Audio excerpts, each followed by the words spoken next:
Okay, so my name is Brooke.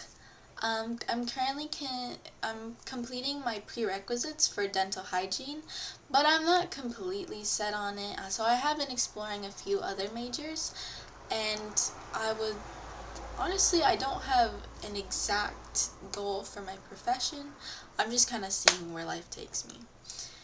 When it comes to my favorite artist recently, and I feel like she went really mainstream, is Alyssa Liu.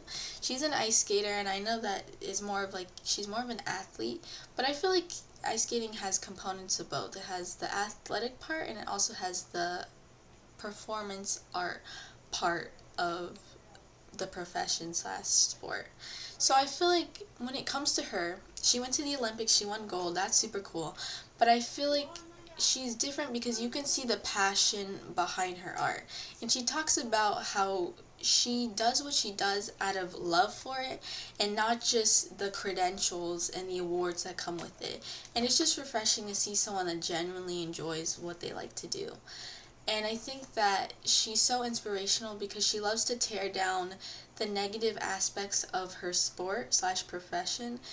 For example, when it comes to young dancers or any type of performers, a lot of them are told to subject themselves to these intense beauty standards and these intense standards for physical health and exercise that is just too much for children.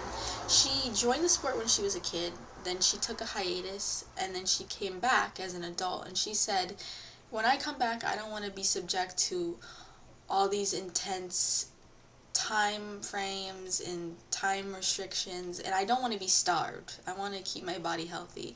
And I feel like that's admirable just to tear down and denormalize those values that have prospered so long in sports, and especially physical activities, especially when it's for young people. The large majority of the people in these activities are young people. I feel like that's just admirable to promote these positive aspects of ice skating.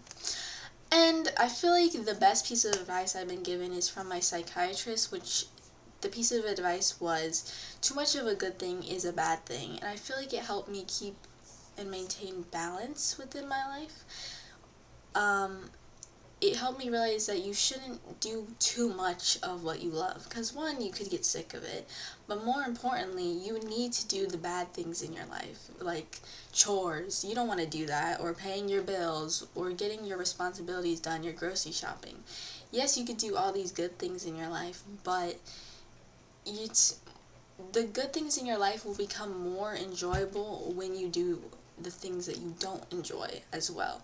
Because if you do too much of the good things, then you're going to feel like you're not an accomplished person if you didn't get any of the things you needed to get done. You need to be a contributing member to society to feel good about yourself. So a good balance is achieved by enacting your healthy stressors and your discipline. That's basically the gist of what I'm trying to say. And when it comes to music, I feel like recently Zara Larsson went really viral and mainstream, and I feel like it was for a good reason. Like, one, her music came out when it was winter time, and her aesthetic is very tropical, hyper pop, like beachy themed, and I feel like it kind of brought light to the winter. It's kind of when she got popular, kind of around this time and before. So I feel like her vocals are just so pretty, they're so girly, and she just promotes a lot of positive messages in her music, which I genuinely enjoy. And I just love the beachy, summery vibes in winter. It kind of just lights up your day. And then recently I watched The Matrix, and I feel like it heavily applies to today when it comes to AI usage. Basically the underlying message is, keep alert to the dangers of technology. Don't let it take over your critical thinking skills. There are evil people taking advantage of technology to take advantage of us. And it's just basically, keep your critical thinking skills in check and don't get lost in the humbuzz of day to day.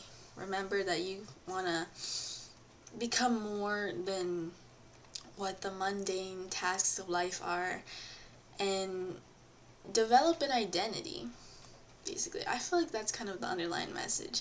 And don't rely completely on technology. Develop your personal, mental, cognitive abilities, or else you could be taken advantage of by the technology around you.